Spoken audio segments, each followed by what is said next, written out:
નમસ્કાર વિદ્યાર્થી મિત્રો, આજે આપણે આ તાસમાં ગુજરાતી વિષયમાં પાઠ 5 શરદીના પ્રતાપે ની બાકીના પાઠની સમજ મેળવશું. લેખક જ્યારે પોતાના ઓળખીતા સજ્જનને ત્યાં બેઠા હોય છે એમના ઘરે, ત્યારે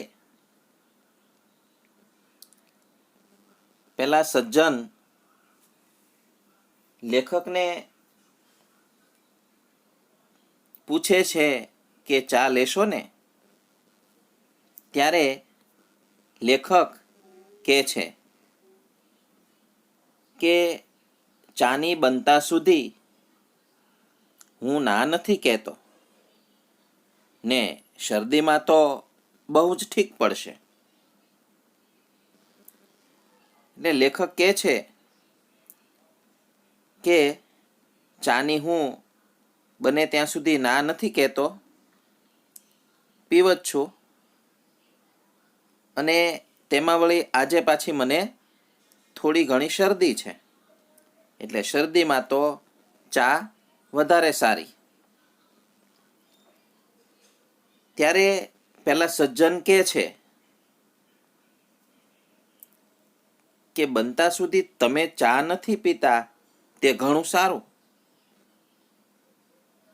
પણ ચા શરદી કરે એમ તમને કોણે કહ્યું? લેખક એમ કહે છે કે ચાની બનતા સુધી હું ના નથી કહેતો ને શરદીમાં તો બહુ જ ઠીક પડશે. તો પેલા સજ્જન એમ સમજ્યા કે બનતા સુધી તમે ચા નથી પીતા તે ઘણું સારું. એટલે લેખકને એમ કહે છે કે બનતા સુધી તમે ચા નથી પીતા તે ઘણું સારું, પણ ચા શરદી કરે એમ તમને કોણે કહ્યું? વારું કોફી લેશો? વારું એટલે ઠીક, ઠીક તો કોફી તો લેશો ને, એમ કે છે લેખકને પેલા સજ્જન. કોફીનો પણ અત્યારે વાંધો નથી. લેખક કહે છે કે કાંઈ વાંધો નહીં, કોફી પણ ચાલશે. તો પેલા સજ્જન કહે છે કે કોફીનો ડોક્ટર વાંધો લે છે? ઠીક, ત્યારે કોકો? લેખક જ્યારે સજ્જનને કહે છે કે કોફી બનાવશો તો પણ ચાલશે, તો પેલા સજ્જન એમ સમજે છે કે કોફીનો ડોક્ટર વાંધો લે છે. ઠીક, ત્યારે કોકો? એટલે કે તો આપણે કોફી નથી બનાવવી, તો કોકો તો લેશો ને? વિદ્યાર્થી મિત્રો, કોકો એક પીણું છે જે નાળિયેરીની જાતના ઝાડના બીજમાંથી ભૂકી બને છે, અને એ ભૂકીમાંથી કોકો નામનું પીણું બને છે.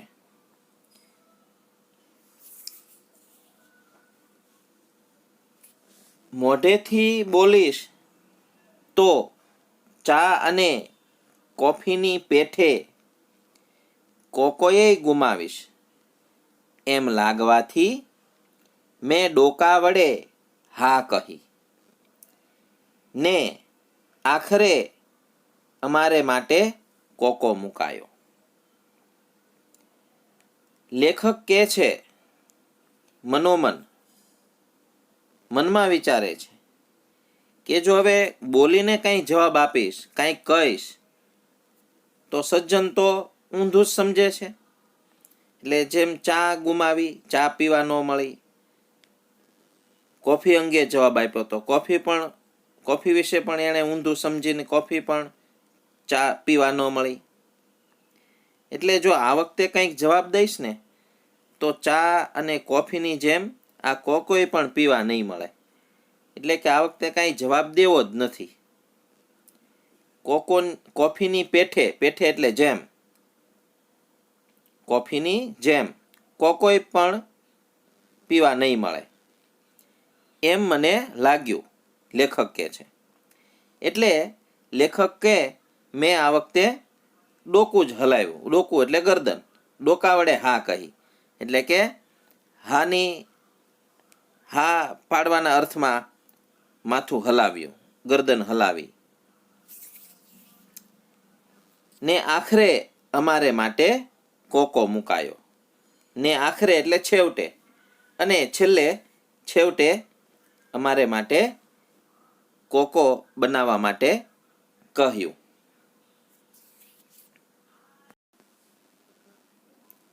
આ ઘર તમને ફાવે છે કે નહીં? મેં પૂછ્યું એટલે કે લેખક પેલા સજ્જનને પૂછે છે કે આ ઘર તમને ફાવે છે કે નહીં. એટલે લેખકના મિત્ર જે પેલા સજ્જન છે એમને લેખક પૂછે છે, કારણ કે પેલા બીજા કોઈ વિસ્તારમાં રહેતા હશે અને અહીં થોડા સમયથી રહેવા આવ્યા હશે નવા ઘરે, એટલે આવી વાત નીકળી હોય એટલે પૂછે છે કે આ ઘર તમને ફાવે છે કે નહીં. એમ લેખક એમના ઓળખીતા સજ્જનને પૂછે છે. તેઓ બોલી ઉઠ્યા, વર, સુલોચના માટે વર હજી શોધ્યો નથી, હજી નાની છે, શી ઉતાવળ છે. તો લેખક તો એમને ઘર અંગે પૂછે છે, એમના ઓળખીતા સજ્જનને, કે ભાઈ તમને આ ઘર રહેવામાં ફાવી ગયું? આ ઘર ફાવે છે તમને કે નહીં? તો પેલા એમના ઓળખીતા સજ્જન બોલ્યા કે વર, સુલોચના એ એમના ઓળખીતા સજ્જનની દીકરીનું નામ છે. એટલે પેલા સજ્જન કહે છે કે સુલોચના માટે વર હજી શોધ્યો નથી, હજી તો એ નાની છે, ઉતાવળ કરવાની જરૂર નથી. શી ઉતાવળ છે? એટલે કે ઉતાવળ હજુ કરવાની જરૂર નથી. આ પ્રમાણે દવાને બદલે હવા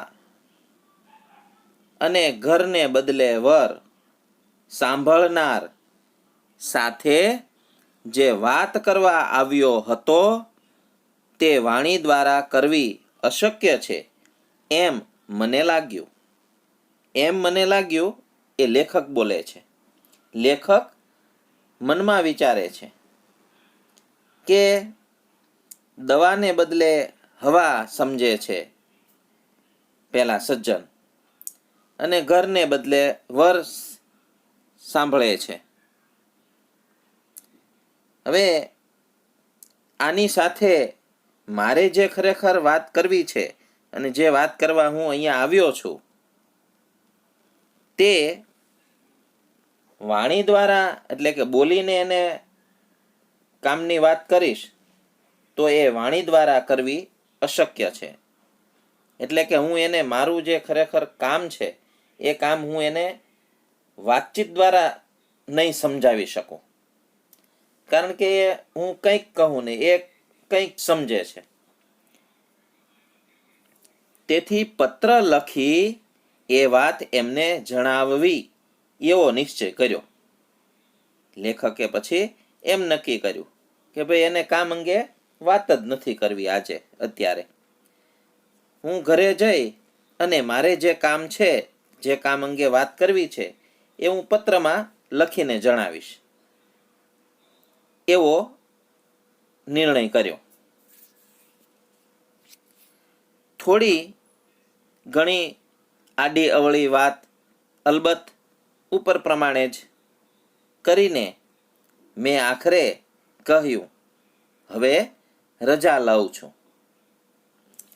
એટલે આ રીતે લેખક છે એ પોતાના કામ અંગેની વાત હવે નથી કરતા અને બીજી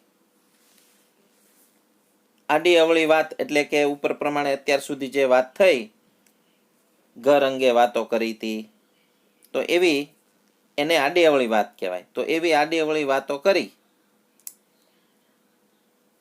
અને લેખકે પેલા સજ્જનને કહ્યું કે હવે હું રજા લઉં છું, એટલે કે હવે હું અહીંથી નીકળું છું.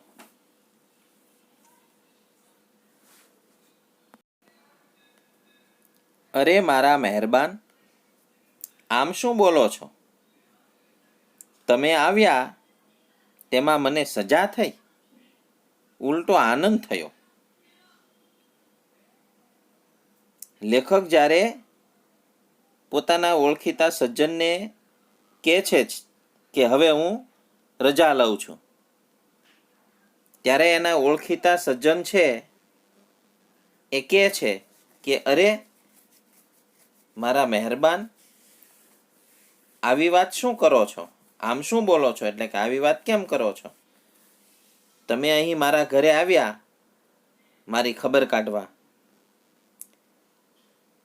એમાં મને કાંઈ સજા થોડી થઈ ગઈ છે, ઉલટાનો મને આનંદ થયો. આવું બોલ્યા પેલા સજ્જન. મહેરબાન એટલે કે કૃપાવંત માણસ અથવા ભલું ઈચ્છનાર કે કરનાર માણસ. આપણી વાત સાંભળનારા અને સાંભળે તો એ સમજનારા બહુ ઓછા. ડોકું હલાવી અને મૂંગા મોએ એમની રજા લઈ હું ચાલતો થયો. પેલા સજ્જનનો જવાબ સાંભળી કે સજ્જનની વાત સાંભળી અને લેખક મનોમન વિચારે છે કે આપણી વાત સાંભળનારા અને સાંભળે તો એ સમજનારા બહુ ઓછા હોય છે. એટલે પેલા સજ્જને જે વાત કરી એના અનુસંધાને મેં ગરદન હલાવી અને મૂંગા મોયે એટલે કે કંઈ બોલ્યા વગર એમની રજા લઈ હું તો ત્યાંથી નીકળી ગયો. તો વિદ્યાર્થી મિત્રો, હવે આપણે આ પાઠના સ્વાધ્યાયનો અભ્યાસ કરીએ. પ્રશ્ન 1. નીચેના દરેક પ્રશ્નનો ઉત્તર એક એક વાક્યમાં લખો. પહેલો સવાલ, ગળે પડવાની ટેવ કઈ બીમારીમાં વધારે હોય છે?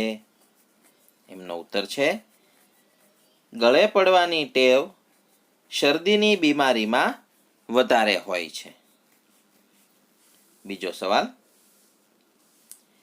લેખકને સદગૃહસ્થ આવકાર આપતા કયું વાક્ય બોલે છે?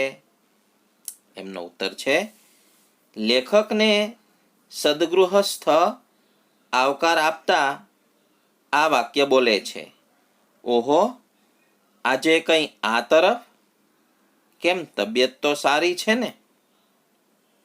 ત્રીજો સવાલ, લેખકે કોકોની વાત વખતે ડોકું શા માટે હલાવ્યું? એટલે કે કોકોની જ્યારે વાત કરી પેલા સજ્જને કોકો પીવા અંગે પૂછ્યું લેખકને, તો એ વખતે લેખકે ગરદન હલાવીને શા માટે હા પાડી હતી? એમનો ઉત્તર છે કે લેખકે કોકોની વાત વખતે ડોકું હલાવ્યું કારણ કે જો ડોકું ન હલાવે એટલે કે જો ગરદન ન હલાવે તો ચા અને કોફીની જેમ કોકોય ગુમાવવો પડે, એટલે કે કોકો પણ પીવા ન મળે એમ હતું. માટે લેખકે કોકોની વાત વખતે ડોકું હલાવ્યું. પ્રશ્ન 2. નીચેના પ્રશ્નોના ઉત્તર આપો. પહેલો સવાલ, લેખકને પેલા સજ્જન વિશેની કઈ વાતની ખબર ન હતી? એમનો ઉત્તર છે, પેલા સજ્જનને એટલે કે એમના ઓળખીતા સજ્જનને કાને ઓછું સંભળાય છે એ વાતની લેખકને ખબર ન હતી. પ્રશ્ન 2 નો બીજો સવાલ. લેખક સજ્જનને મળ્યા તે વખતની બંનેની સ્થિતિ કેવી હતી? બંનેની એટલે કે લેખકની અને એમના ઓળખીતા સજ્જનની. એમનો ઉત્તર છે કે લેખક જ્યારે પહેલા સજ્જનને મળ્યા ત્યારે લેખકને ગળામાં શરદી થઈ ગઈ હોવાને કારણે તેમનો અવાજ બેસી ગયો હતો. જ્યારે કાને ઓછું સાંભળતા પેલા સજ્જનના કાન શરદીના કારણે વધારે અશક્ત બન્યા હતા. એટલે કે અમસ્તાય તે ઓછું જ સાંભળતા હતા, શરદી વગર તે. એમાં પાછી એને હવે શરદી થઈ ગઈ છે એટલે એના કાન હજુ વધારે ઓછું સાંભળવા માંડ્યા. આમ શરદીના કારણે એકને બોલવાની અને બીજાને સાંભળવાની તકલીફ હતી. પ્રશ્ન 2 નો ત્રીજો સવાલ. સજ્જને સમજવામાં કંઈક ભૂલ કરી છે તેવું લેખકને ક્યારે લાગ્યું? એમનો ઉત્તર છે કે જ્યારે પેલા સજ્જને લેખકને તેમની તબિયત વિશે પૂછ્યું ત્યારે લેખકે જણાવ્યું કે એમની તબિયત તો સારી છે, બસ થોડી શરદી થઈ ગઈ છે. ત્યારે પેલા સજ્જને કહ્યું કે તમને કોણે કહ્યું કે મને શરદી થઈ ગઈ છે? હા, એ તો સામાન્ય સળેખમ અને ઉધરસ છે. એમાં અહીં સુધી આવવાની તકલીફ લેવા જેવું નહોતું. એ સજ્જનની આ વાત સાંભળીને લેખકને લાગ્યું કે એ સજ્જને સમજવામાં કંઈક ભૂલ કરી છે. પ્રશ્ન 2 નો ચોથો સવાલ. લેખકે ચા પીવાની હા પાડી છતાં ચા કેમ ન મળી? એમનો ઉત્તર છે કે જ્યારે પેલા સજ્જને લેખકને ચા પીવા માટે પૂછ્યું ત્યારે લેખકે જણાવ્યું કે બને ત્યાં સુધી તો હું ચા માટે ના નથી કહેતો અને એમ પણ શરદીમાં તો ચા ઠીક રહેશે. લેખકની આ વાત સમજવામાં ભૂલ થતાં પેલા સજ્જને કહ્યું કે બને ત્યાં સુધી તમે ચા નથી પીતા તે તો ઘણું સારું,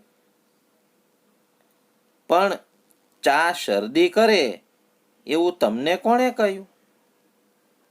કંઈ વાંધો નહીં, પણ કોફી તો લેશો ને? આમ પેલા સજ્જનની સાંભળવાની અને સમજવાની ભૂલના કારણે લેખકે ચા માટે હા પાડી હોવા છતાં તેમને ચા ન મળી. પ્રશ્ન 3. નીચેના શબ્દોની જોડણી સુધારો. વિદ્યાર્થી મિત્રો, અહીં ગૃહસ્થ, સ્થિતિ, તબિયત, સુલોચના, નિશ્ચય જેવા શબ્દો આપેલા છે, પણ એ દરેકની જોડણી અહીં સુધારવાની છે. ઉત્તરમાં ડાબા હાથ બાજુ જે જોડણી છે એ ખોટી જોડણી છે જ્યારે એમની સામે જમણા હાથ બાજુ જે જોડણી છે એ સાચી જોડણી છે. તો તમારે એ સાચી જોડણી રફ નોટમાં લખીને યાદ રાખવાની છે. પ્રશ્ન 4. નીચેના શબ્દોના સમાનાર્થી શબ્દો આપો. પહેલો શબ્દ છે ખબર, એટલે સમાચાર અથવા બાતમી. બીજો શબ્દ છે પક્ષપાત, એટલે તરફદારી. ત્રીજો શબ્દ તસ્દી, એટલે તકલીફ. ચોથો શબ્દ આનંદ, એટલે હર્ષ, હરખ અથવા મોજ. પાંચમો શબ્દ આખરે, એટલે છેવટે અથવા અંતે. પ્રશ્ન 5. નીચે આપેલા શબ્દોમાં યોગ્ય જગ્યાએ કુ અથવા અ મૂકો, જેથી વિરોધી અર્થવાળો શબ્દ બને.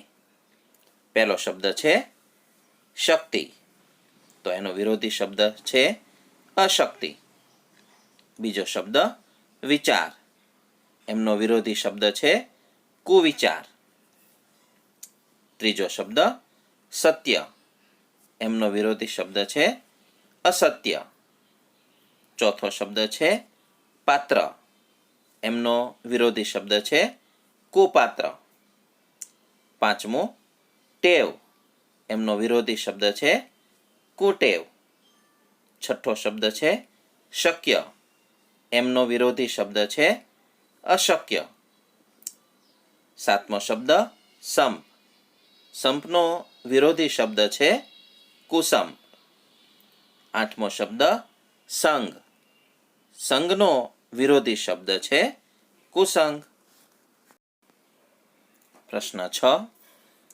જેમાં પ્રશ્ન ચિહ્ન અને ઉદ્ગાર ચિહ્ન આવતા હોય તેવા બે વાક્યો લખો.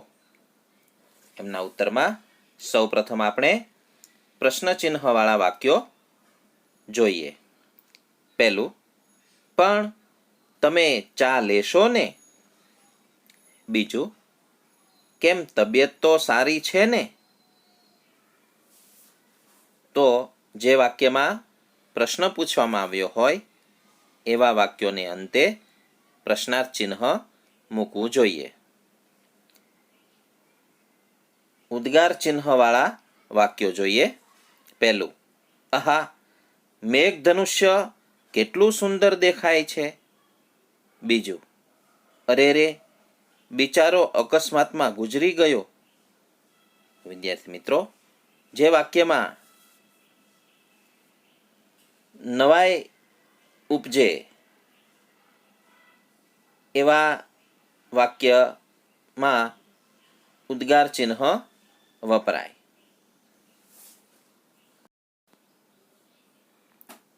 વિદ્યાર્થી મિત્રો, પ્રશ્ન 7નો અભ્યાસ કરીશું હવે. કૌંસમાં આપેલા શબ્દોમાંથી યોગ્ય શબ્દ પસંદ કરી ખાલી જગ્યાઓ પૂરો. પહેલી ખાલી જગ્યા, તે દિવસે ખાલી જગ્યામાં શરદી હતી. કૌંસમાં દવા અને હવા એવા બે વિકલ્પ આપ્યા છે. તો તેમાંથી હવા શબ્દ છે એ યોગ્ય વિકલ્પ છે, યોગ્ય શબ્દ છે. તે દિવસે હવામાં શરદી હતી. બીજી ખાલી જગ્યા, તમે ચા નથી ખાલી જગ્યા તે ઘણું સારું. ખાલી જગ્યા નંબર 2ના આપેલા વિકલ્પો કૌંસમાં જોતા ખ્યાલ આવે છે કે અહીં બંને વિકલ્પોનું વાંચન સરખું છે, પિતા, પણ બંને શબ્દની જોડણી અલગ અલગ છે. તો આમાંથી આપણે સાચી જોડણી પસંદ કરવાની છે. તો જે શબ્દમાં પને દીર્ઘાયવાળી છે એ શબ્દ સાચો છે. તો બીજી ખાલી જગ્યા, તમે ચા નથી પીતા તે ઘણું સારું. ત્રીજી ખાલી જગ્યા, આ ખાલી જગ્યા તમને ફાવે છે કે નહીં? ત્રીજી ખાલી જગ્યા માટેના વિકલ્પો જોઈએ. ઘર અને ધર. તો ઘર શબ્દ યોગ્ય છે. તો આ ઘર તમને ફાવે છે કે નહીં? ચોથી ખાલી જગ્યા, કેમ તબિયત તો ખાલી જગ્યા છે ને? ખાલી જગ્યામાં માટે કૌંસમાં આપેલા શબ્દો જોઈએ. તો સારી અને સારી એમ વંચાય છે. તો અહીં સારી શબ્દ યોગ્ય છે. કેમ તબિયત તો સારી છે ને? પ્રશ્ન 8, કૌંસમાંના પ્રત્યયોમાંથી યોગ્ય પ્રત્યય પસંદ કરી ખાલી જગ્યા પૂરી વાક્ય પૂરું કરો. વિદ્યાર્થી મિત્રો, અહીં સૂચનાની નીચે કૌંસમાં કેટલાક પ્રત્યયો આપ્યા છે, જેમ કે નો, ની, નું, ના, ના, ને વગેરે. આ દરેક પ્રત્યયોમાંથી આપણે યોગ્ય પ્રત્યય પસંદ કરીશું. પહેલી ખાલી જગ્યા, એ વાત ખાલી જગ્યા મને ખબર નહોતી. તો પહેલી ખાલી જગ્યામાં ની પ્રત્યય યોગ્ય છે, એટલે કે એ વાતની મને ખબર નહોતી. બીજી ખાલી જગ્યા, મારા કંઠ માટે શરદી ખાલી જગ્યા પક્ષપાત છે. તો બીજી ખાલી જગ્યા માટે ને પ્રત્યય યોગ્ય છે. મારા કંઠ માટે શરદીને પક્ષપાત છે. ત્રીજી ખાલી જગ્યા, આપ ખાલી જગ્યા જરા કામ હતું. ત્રીજી ખાલી જગ્યા માટે નું પ્રત્યય યોગ્ય છે. આપનું જરા કામ હતું. ચોથી ખાલી જગ્યા, કોફી ખાલી જગ્યા પણ અત્યારે વાંધો નથી. ચોથી ખાલી જગ્યા માટે નો પ્રત્યય યોગ્ય છે. કોફીનો પણ અત્યારે વાંધો નથી. પાંચમી ખાલી જગ્યા, તે ખાલી જગ્યા માટે મેં શું નથી કર્યું? પાંચમી ખાલી જગ્યામાં ના કે જેના પર અનુસ્વાર નથી, એટલે કે ટપકું નથી, તે પ્રત્યય યોગ્ય છે. તે તેના માટે, પાંચમી ખાલી જગ્યા એમનો ઉત્તર છે, તેના માટે મેં શું નથી કર્યું? છઠ્ઠી ખાલી જગ્યા, તેમ ખાલી જગ્યા ઘર પડી ગયા છે. છઠ્ઠી ખાલી જગ્યામાં ના ઉપર અનુસ્વાર છે, તે પ્રત્યય યોગ્ય છે. તેમના ઘર પડી ગયા છે. વિદ્યાર્થી મિત્રો, આ પાઠનો સ્વાધ્યાય અહીં પૂરો થાય છે અને આ તાસમાં આપણે અહીં અભ્યાસ પૂરો કરીએ છીએ. આવજો વિદ્યાર્થી મિત્રો.